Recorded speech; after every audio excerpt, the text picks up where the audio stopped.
Did you know that the Asian Pacific region is the largest skincare market in the world? Hello, we're Team TULA, and we're now to present you our proposal.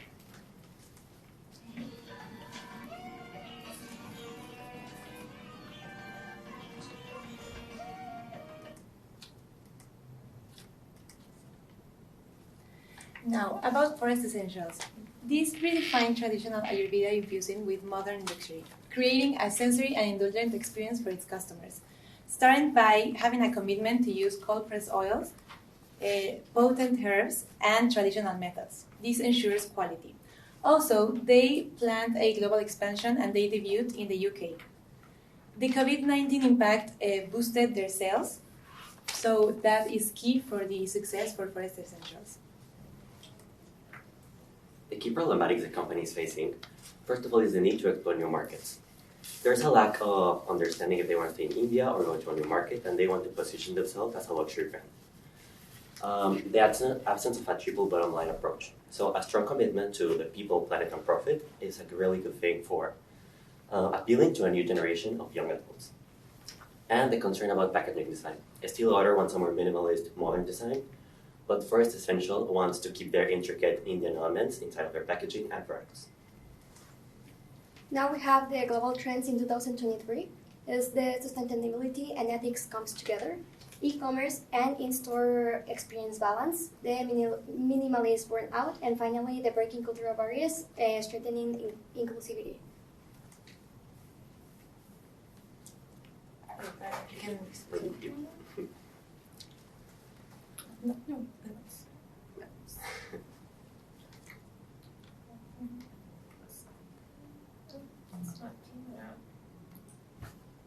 I think you should just hover the mouse over it. A little play button should appear. Here. Play button should appear. Yeah, There it is. Thank you.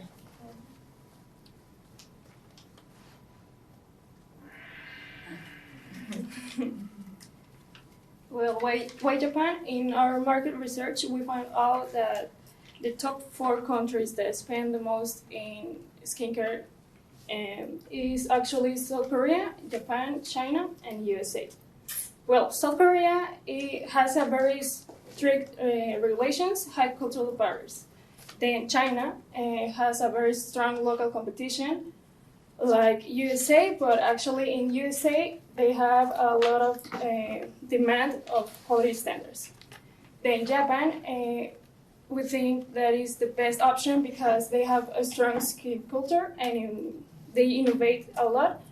And actually they have a lot of strong consumer trends in our favor.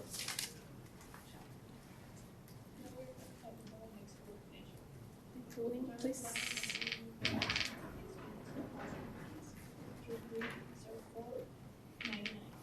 Which refers to beauty, makeup, and skincare preparations.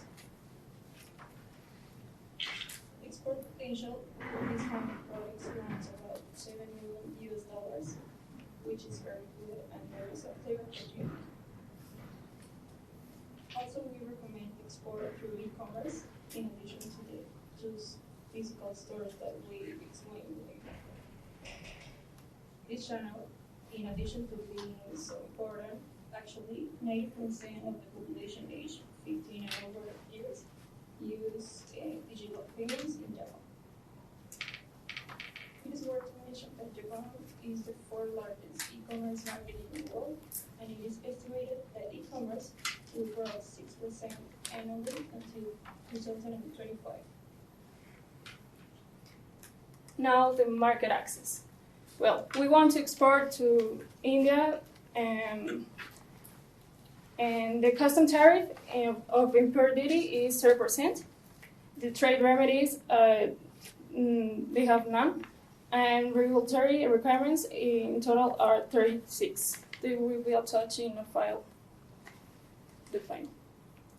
Now the facts. In total imports, global imports by Japan were of 990.5 million. Actually, Japan is ranked as the 13th country in global imports, and the import tariff, as I mentioned before, is 0%. Now the shopping behavior. In this graphic, is about the spending on cosmetic products by country in 2021. And Japan almost spent like 30 euros. Then in second place is USA, and in third place, United Kingdom. Can you start explain? video? Please.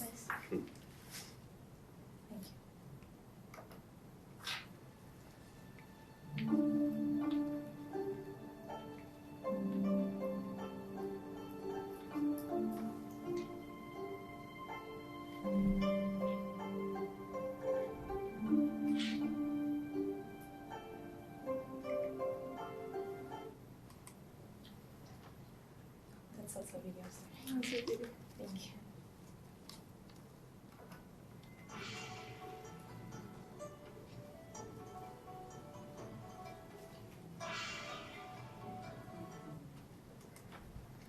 So introducing first essentials, Midori's underline. Midori is a play on the Japanese word for green, sustainability, nature, and Sundar is like beauty, attractiveness, in more Indian manner. So some of the current packagings can be a little bit not completely compatible with this new Japanese luxury market. These are some of the current ones they currently sell. Why? First of all, cultural appreciation for aesthetics and quality. It is very valued that a product has craftsmanship, attention to detail, known as monosukuri. Also, anti-counterfeiting measures. If a luxury packaging is really hard to replicate, the consumers have that like peace of mind that they are buying the actual real thing. And eco-conscious consumers. A 2019 survey by Rakuten Insight found that 83% of respondents were very worried about plastic waste. So, the first product is a Koji facial spot treatment. This is a Japanese mushroom, and it's to fade dark spots, sun damage, and acne scars. You can see it here. This is the packaging we made. As you can see, it's a very modern and luxurious looking package, while not falling into the void of minimalism, which is a little bit burnt out now. And it's really hard to differentiate one with a minimalist packaging in the skincare industry. Then we have a Rice Brand Face Moisturizer for glowy and hydrated skin. This is the packaging we're proposing. As you can see, it's made out of ceramic, and it's really intricate, but classy and luxurious. This is also very thick ceramic so that it can be reused and repurposed for many times. We have a Yuzu anti-aging serum. This shields the skin from free radicals that can lead to premature aging, wrinkles, and other skin problems. This uses some of the colorful Indian patterns while keeping, as you can see, luxurious. It's made of a very thick glass with a matte finish so that it endures the time. And we have the Tsubaki hair oil, which is rich in oleic acid, vitamins, and omega fatty acids, which is very nourishing for your hair. And this one we wanted to make it very special because it's a product that stays in the bedrooms of consumers for a very long time. So it's made out of glass, and it has this ceramic encasing featuring the Tsubaki flower design. We have the Shiso hair cleanser, which helps skin conditions like dandruff, itchiness, and psoriasis.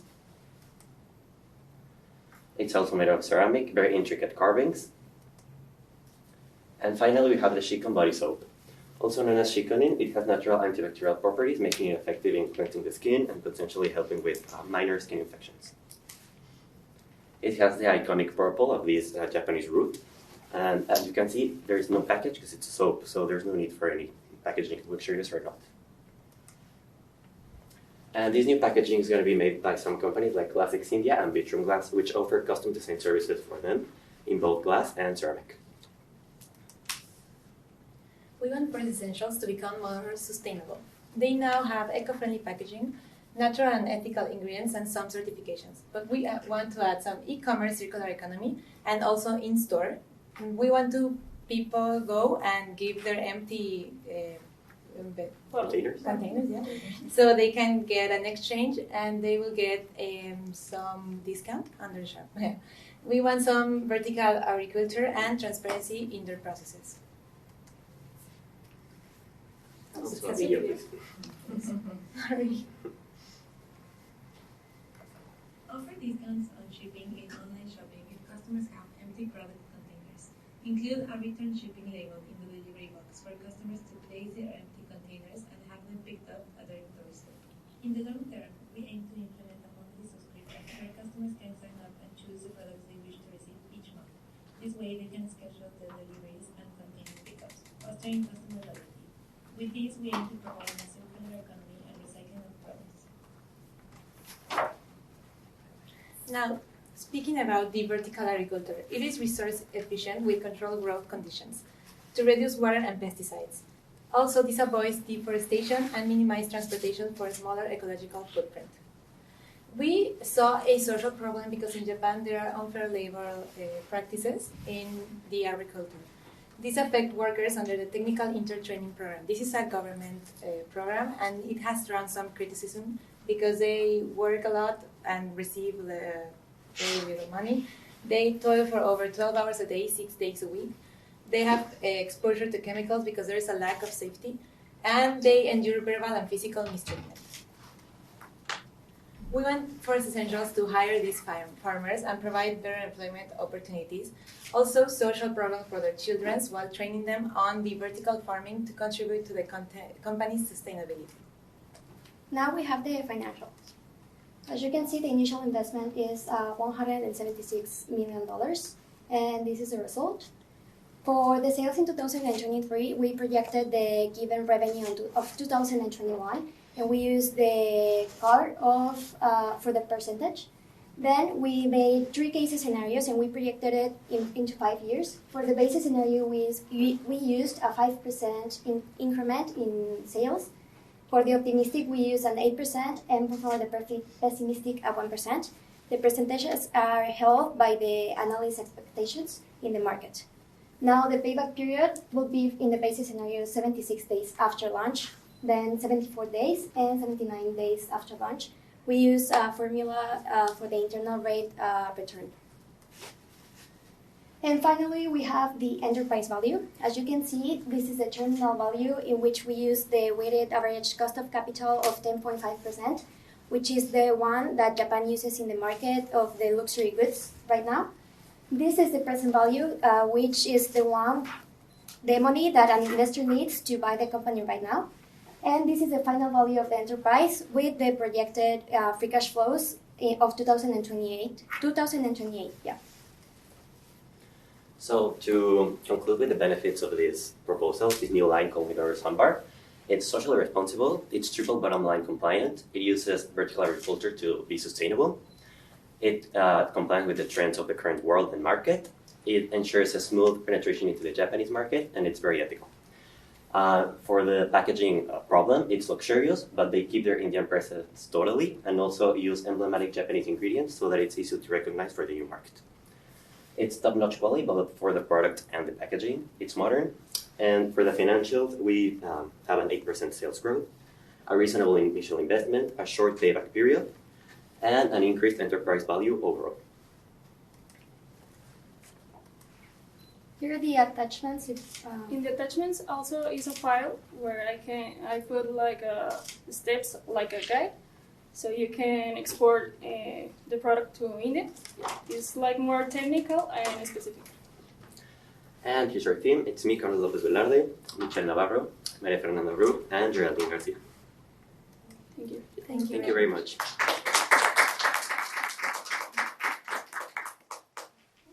We'll start with our feedback and questions. Start with a question. I love your packaging. It's really beautiful. The thing is, though, changing the packaging does come with increased prices. In places like Japan, you also have to do some studies on what that does to your products. How will that affect the price of your products? Well, we Because actually... that mushroom bottles, it's gorgeous, but I would think I would be paying a ton of money for that. Yeah, the new prices are like expected to rise to be a completely luxury brand. Yeah. Because right now, they have products in the $20 range, and they have some products in That was an hundreds. $80 bottle. Yeah. But these are a complete luxury because they wanted to establish themselves as a luxury brand, but we think that currently, with their focus, it's like a little bit luxurious, but not like luxury brand, So we think that with this, they increase prices. You're confident people would continue to pay those Yeah, prices? so this all of the financial cost of the sales are represented in this initial investment. So with the new design, the exportation to Japan, and the marketing expenses in the new country, everything is counted in here in the initial investment. I thought you did a beautiful job, and the packaging was just stunning, absolutely stunning. only thing that I'm trying to understand here is you chose to expand and not stay in India, right? Yeah. But every time this company expands, say they go to Japan and then they say, okay, Turkey is a new market, they're going to have to redo the product line, redo the packaging, source locally, do those initial partnerships. It seems like a very hard strategy to scale. So what is, after they tap out in the Japanese market, where next? This is a risky strategy in that sense. How would you envision that? Well, I think that for the Japanese market, of course, it was easy to enter because Japan is known for the very natural foods. They love their high quality ingredients. But yeah, for every other market, it depends on the market. Because Japan, for example, Tokyo, we wanted to do a very luxurious brand. But maybe let's say, maybe in Turkey, well, you haven't done the market research for Turkey. But if it's a little bit less luxurious, the packaging could be maybe like ceramic or glass, but without the super intricate designs to be easier to go in there. Or if the market doesn't appreciate that craftsmanship as much as in Japan, maybe well, not really necessary. But yeah, it's And We can only use like tropicalization for each country, not necessarily modify the packaging in every country. Okay. The packaging can stay the same, but we wanted to tropicalize like with the raw materials that can be used and explored in that particular country. yeah. So we wanted to explore here in Japan too. So maybe everything, yes, it's a risk, but whether they want to stay in India or whether they go to Japan or to other country, it's a risk to enter the market and to stay in competition with everyone. And more that the skincare industry is growing so much in the last few years. So I think either they stay or they go, it's a risk in every country. also a little bit of this. We wanted the very intricate packaging, even though it's harder, yes. But there's a lot of minimalism going on right now in the skincare industry. So we read that it's a little bit harder to stand out with your ingredients, and the packaging sometimes really makes a difference when looking at a shop. I guess how would you, so you're changing your products for Japan, but are you kind of changing the essence of what your company is? Because you kind of moved away from the Ayurveda. No, the initial plan is to, this plan was to combine both Indian and Japanese culture. But you also the Four Senses was kind of rooted in the Ayurveda practice, right? Yeah. So so everything we will keep the methods of the Ayurveda, which is basically the culture of India is doing that with the products. And we want to include the more emblematic plants and flowers that Japanese people really like, and they feel like they are home for them, So that way we can continue being like an Indian industry, because it is Indian, and we don't want to keep remove the Ayurveda methods. Like the liquid, the product. It's just like a way to stand out in Japan, because as they already said, the competition for skincare is really big right now. And the principal objective, one of the principles objective that we saw in the company is that they didn't want to use chemicals or produce false skincare products. So I think we are keeping that in here. We are doing with material that is good for the people and It's completely natural. So another question related to that is, typically Indian brands do not have the brand equity that Japanese or Korean, especially for skincare. So when people think of high quality, they don't necessarily think of Indian products. In service industry we do, not in actual products. So have you seen other Indian brands that have successfully penetrated the Asian market or the Japanese market? And if so, was it a premium brand? Have you seen anything like that? No, I think we didn't see other brands that did. But regarding the same train of thought, what we wanted to do was make sure that the Japanese element stayed, precisely to be like, okay, this is clearly Indian inspired, made out of Indian culture, traditions. But with the packaging, it's the more luxurious, and also the Japanese elements and that craftsmanship that we read, it's really important for them to be premium or not premium. Okay, good answer. Yeah. 3 minutes.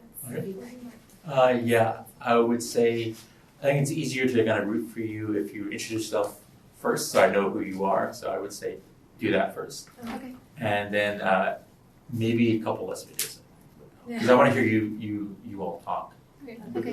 be engaged with the audience. Okay. So I think you did a tremendous job, meaning in a great way. It was fantastic. You have a very calming personality, and I think that can be effective in presenting. You don't need to be, too much. What I would say, I want to say hats off to you for presenting in a different language, because not only is this a case competition and it's intimidating, but you're doing it in a different language, and that's very difficult to do. So I have a lot of respect for that. Thank you. What I'd like you to work on is, even if you're nervous, you don't need the note cards. You actually didn't need them at all. Connect with us. Take your time, speak slowly, look at me, smile. Because if I know that you're smiling, I'm invested in you, and I want to hear what you have to say. So try to take away those nerves and engage with us more. If you create a relationship, then everything you say, we're going to be more into it. Okay, so work on that kind of confidence. Okay. But yeah, I'm really proud of you. You did a great job. Thank you. Yeah, so, okay. Okay. Thank you. Good job.